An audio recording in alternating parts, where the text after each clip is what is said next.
நுரையீரல்ல தேங்கிட்டு இருக்கக்கூடிய சளி கரைந்து வெளியேற நுரையீரல்ல நீர் கோர்த்தல் சரியாக இந்த செய்முறையை பயன்படுத்துங்க.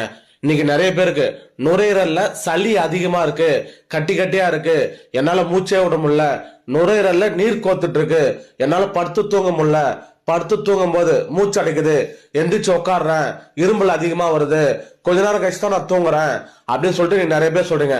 நுரையீரல்ல எத்தனை வருஷம் சளி இருந்தாலும் சரி அது கரைஞ்சு வெளியேறவும் நுரையீரல்ல நீர் கோத்துட்டு இருக்க பிரச்சனை சரியாகவும் இந்த செய்முறையை மட்டும் பயன்படுத்துங்க. செய்முறையை சொல்றேன், கரெக்டா கவனிங்க. கடுக்காய் தோல் ஒரு 10 தோல் எடுத்துக்கங்க. 6 லிட்டர் தண்ணியில நைட்டு தூங்கும் போது போட்டு ஊற வச்சிருங்க. காலையில எந்திரிச்ச உடனே அந்த தண்ணியை வடிகட்டிட்டு மேற்கொண்டு ஒரு 1.5 லிட்டர் தண்ணி ஆட் பண்ணிக்கங்க.